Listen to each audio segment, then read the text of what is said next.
네, 삼성전자 총파업 디데이 -1. 지금 어떻게 보면은 사후 조정 최후 단판이 시작이 되면서 조금 이후 이제 속보성 기사들이 쭉 뜰 것으로 예상이 되고 있는 상황입니다. 그리고 금리에 대한 부담감 이런 부분이 있고요. 환율도 높고 외국인 매도가 이어지고 있는 상황인데 이 시장 리스크를 어떻게 분석해야 될지 오늘 알아보도록 하겠습니다. 송재경 디멘전 투자자문 대표 모셨습니다. 어서 오세요. 네, 안녕하세요. 네. 단판은 이제 시작되고 있는 상황이고 이제 금리부터 우리 경제의 기본이니까 이 부분도 좀 파헤쳐 보도록 하겠습니다. 일단 금리가 너무 높습니다. 미중 정상회담에 대한 실망감 이런 부분이 반영이 됐을까? 뭐 이런 생각이 드는데 어떻게 보십니까? 네, 말씀 주신 대로 지금 벌써 이게 12주 차입니다. 전쟁 자체가 미국과 이란 간의 전쟁 이게 벌어지는 것도 일단 깜짝 놀랐는데 이게 이렇게 오래 끌 일인가 싶을 정도로 길게 끌면서 유가가 이제 뭐 $100 배럴당 $100는 뭐 당연한 듯한 느낌 뭐 이런 식의 거의 무감각해지는 상황이 됐는데요.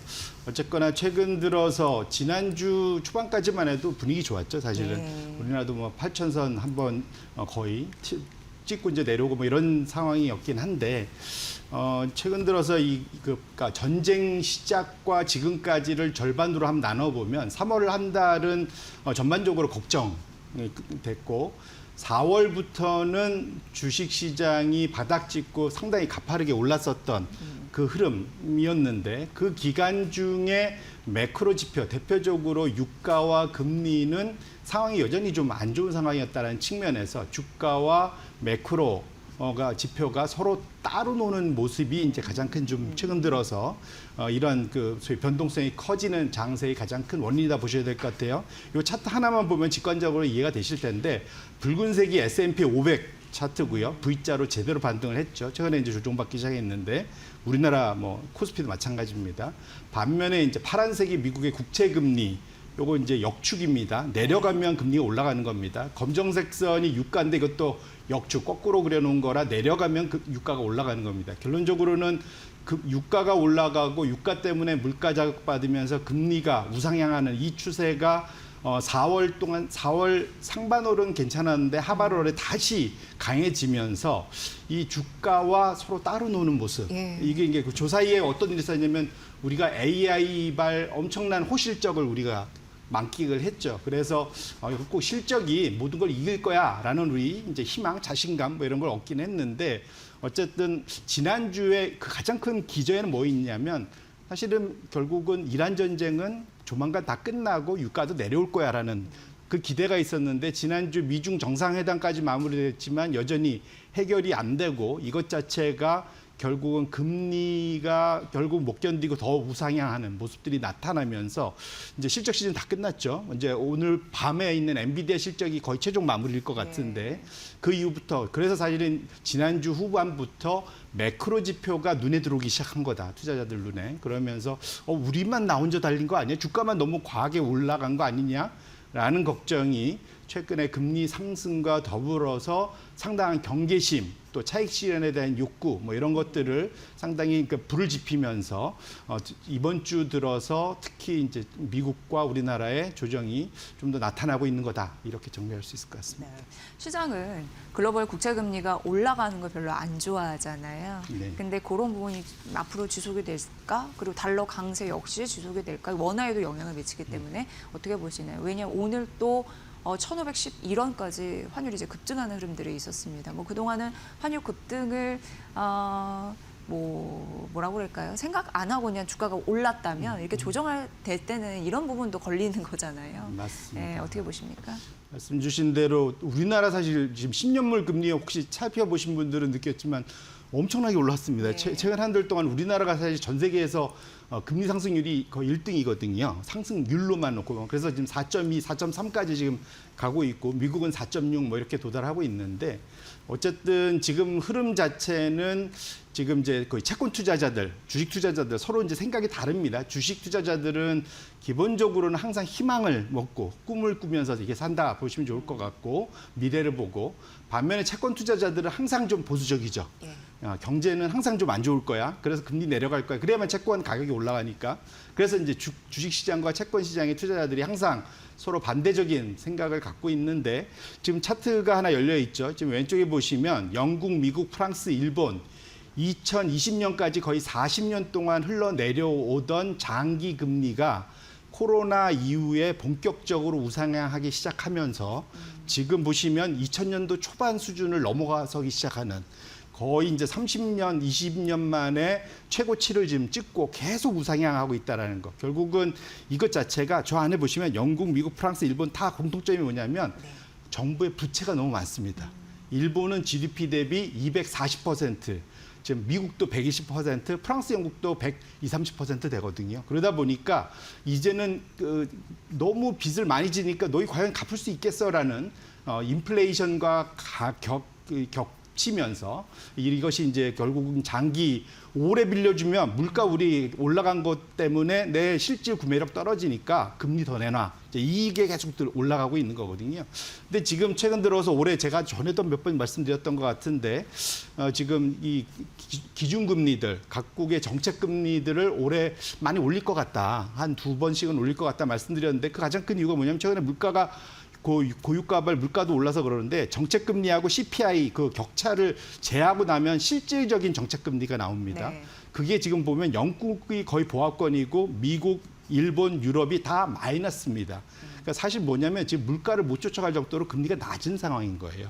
그러니까 원래는 높다고 생각을 했는데 2020년도 이후에 이 물가의 전쟁 때문에 많이 높여놨었기 때문에 어쨌거나 지금 최근에 고유가발 물가 상승 뭐 이런 것들이 겹치면서 본의 아니게 지금 중앙은행들의 지금 정책 금리가 되게 완화적인, 그러니까 소위 시장에 돈을 푸는 구조가 돼버린 겁니다. 네. 그러니까 이러다 보니까 지금 아마 오늘 조만간 지금 하반기에 뭐 ECB나 영국이나 캐나다나 뭐 다 BOJ 마찬가지, 일본은행 다 마찬가지 금리 상승 상향.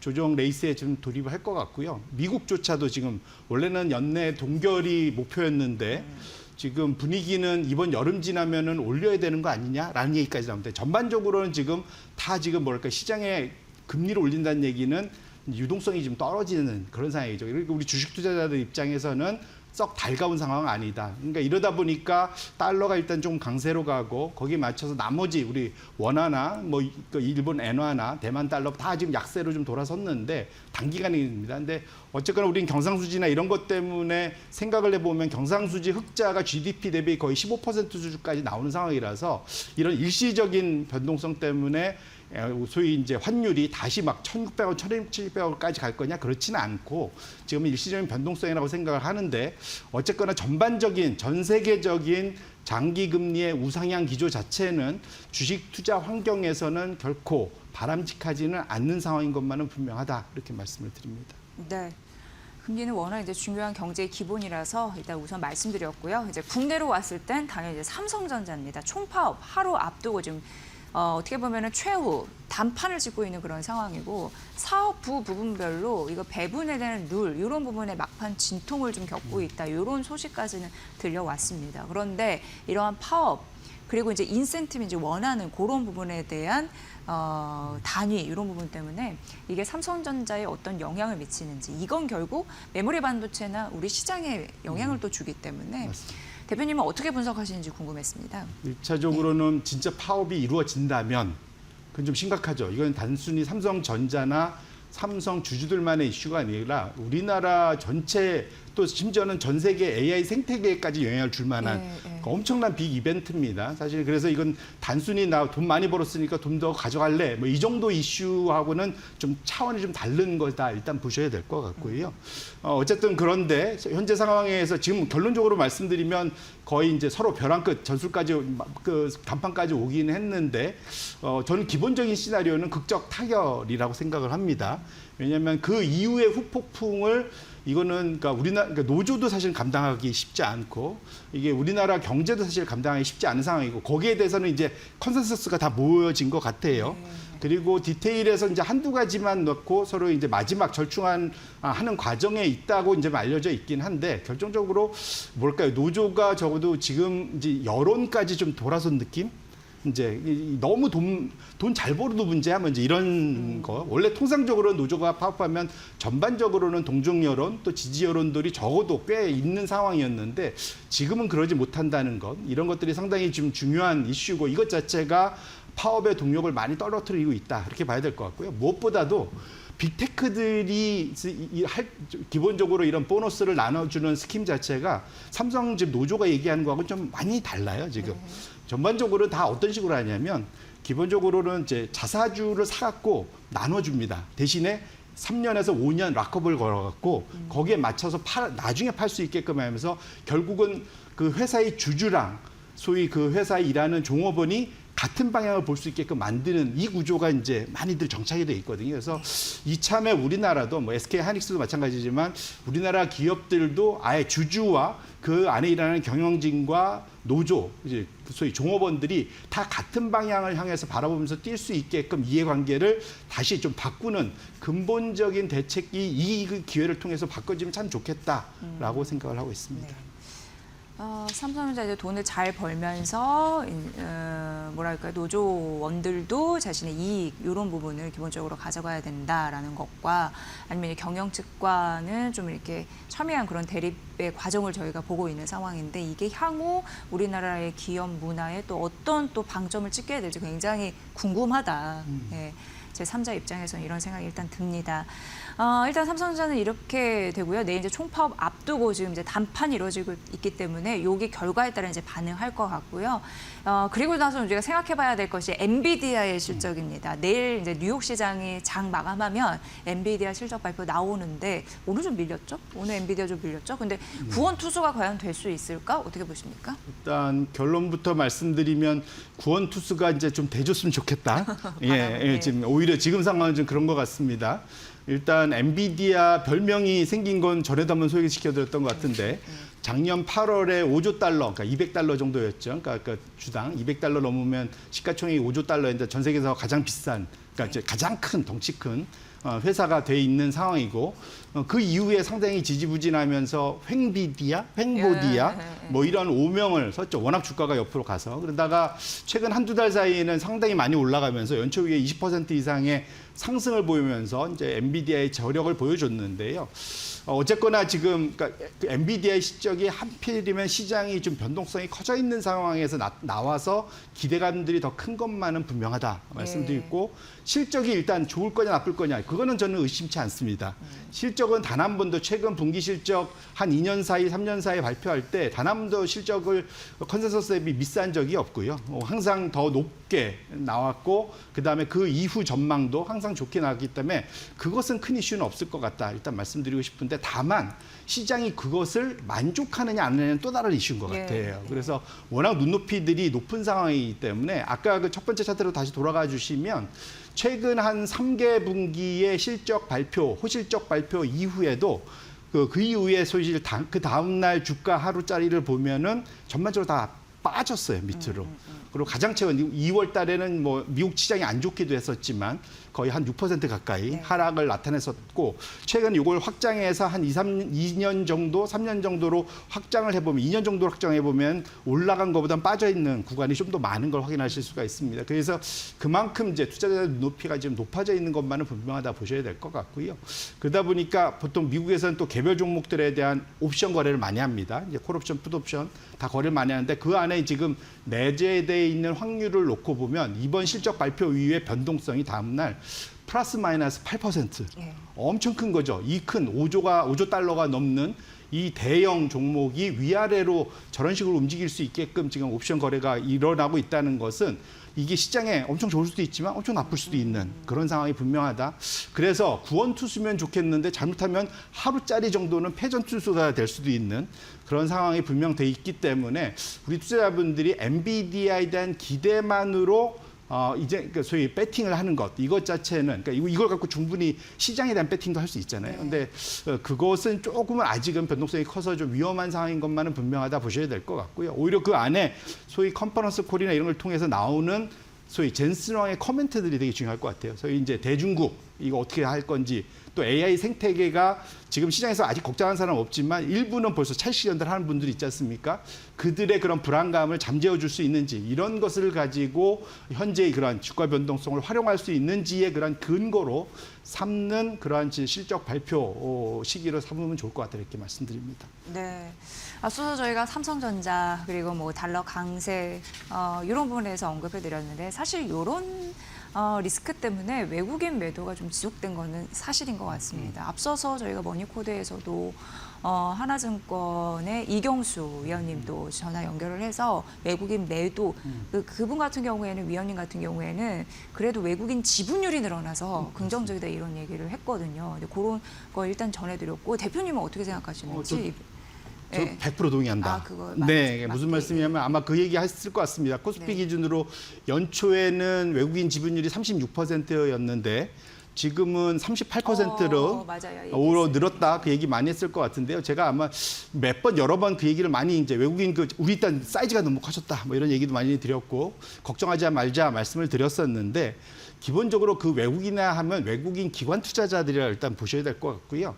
기관 투자자들은 어떤 걸 하면은 그 적정 소위 그 포트폴리오 안에 소위 그 적정한 그 비중을 갖고 갑니다. 이제 소위 이제 우리 IT에서 삼성전자와 SK하이닉스는 이만큼 가져갈래.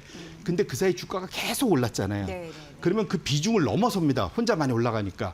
그럼 올라선 것은 뭐 한 달이면 한 달, 일주일이면 일주일, 나름대로 내부의 기준을 가지고 차익 실현을 해서 그 적정 순으로 다시 내려오게 만들어놔요. 예. 이건 우리나라의 뭐 국민연금이나 일반 기관 투자자도 다 마찬가지인데요. 그러다 보니까 계속 뭘까 주가 올라가면 팔을 수밖에 없는 상황입니다. 하지만 워낙 주가가 많이 올라갔다 보니까 절대적인 비중은 갖고 있어서 38%나 된다. 그래서 지금 보시면 외국 누적 순매수가 오히려 쭉 따라서 내려왔는데도 불구하고 외국인 지분율은 우상향해서 쭉 올라갔다. 이제 이것이 이제 대표적인 이제 주장이다 보셔야 될 것 같고요. 그 안에 놓고 보면 이건 거꾸로 말해 아이러니하지만 우리나라 특히 삼성전자, SK하이닉스 같은 우리나라 주가가 너무 좋았기 때문에 그렇다. 이렇게 봐야 될 건데 여기서 우리가 단순히 그래서 그냥 외국인들 걱정하지 말자로 끝날 게 아니라 근데 여기 플러스 좋은 것도 있습니다. MSCI 이번 이머징 마켓 지수에서 국내의 비중이 많이 올라갔어요. 거꾸로 말하면 5, 6월 달 지나고 나면 상당히 이제 외국인이 오히려 그 비중을 채우기 위해서 다시 들어올 수도 있는 그런 상황이라서 오히려 지금 걱정하지 말고 지금같이 변동성일 때 보셔야 될 것이 뭐냐면 아까 그 흐름. 정기적인 리밸런싱을 통해서 나의 적정 비중을 유지해 가는 거. 보통 이제 욕심이 나갔고 예를 들면 내가 100만 원에 샀는데 이게 150만 원이 됐어요. 그러면 더 올라갈 거라 생각하고 150만 원을 그대로 가져가서 한 번 더 올라가면 이게 소위 복리 효과 때문에 급등하잖아요. 이제 이게 올라가면 좋은데 만약에 빠졌을 때 어떡할 거냐 이거죠. 그럼 또 그만큼 또 같이 빠집니다. 그래서 내가 100만 원에서 150만 원 갔으면 내가 오른 만큼을 일정 부분 빼고 100만 원을 유지한다. 뭐 이런 것이 이제 일종의 정기적인 리밸런싱이라고 보셔야 될 것 같아요. 그래서 이번 이런 이제 변동성장을 처음 겪어보시는 분들도 있을 텐데 이럴 때는 내 포트폴리오 안에서 종목들이 있으면 나의 적정 수준 이 정도 비중을 유지할 거야. 그래서 그보다 넘어서는 것에 대해서는 일주일이든 한 달이든 지나면 그 부분만큼 덜어내서 내가 원래 더 올라갈 거라고 좋게 봤는데 못 올라갔던 종목에 얹혀주는 거죠. 그럼 자연스럽게 차익 실현도 되면서 포트폴리오는 균형적인 포트폴리오를 만들 수가 있습니다. 그래서 이참에 아무리 나 개인적으로 조금씩 투자하긴 하지만 이러한 정기적인 리밸런싱, 차익 실현과 플러스해서 포트폴리오를 좀 다각화하는 균형 잡힌 포트폴리오를 만드는 작업들을 조금씩 연습을 해보시는 것도 좋지 않을까 이렇게 생각을 합니다. 네. 그리고 하나만 더 여쭤보면 그 캐비너시 신임 연준 의장이 22일에 이제 취임을 하잖아요. 시장이 원하는 대로 좀 안심을 시켜줄 수 있을 인물일지 어떻게 파악하십니까? 결론부터 말씀드리면 상황이 참 안 좋을 때 들어왔다.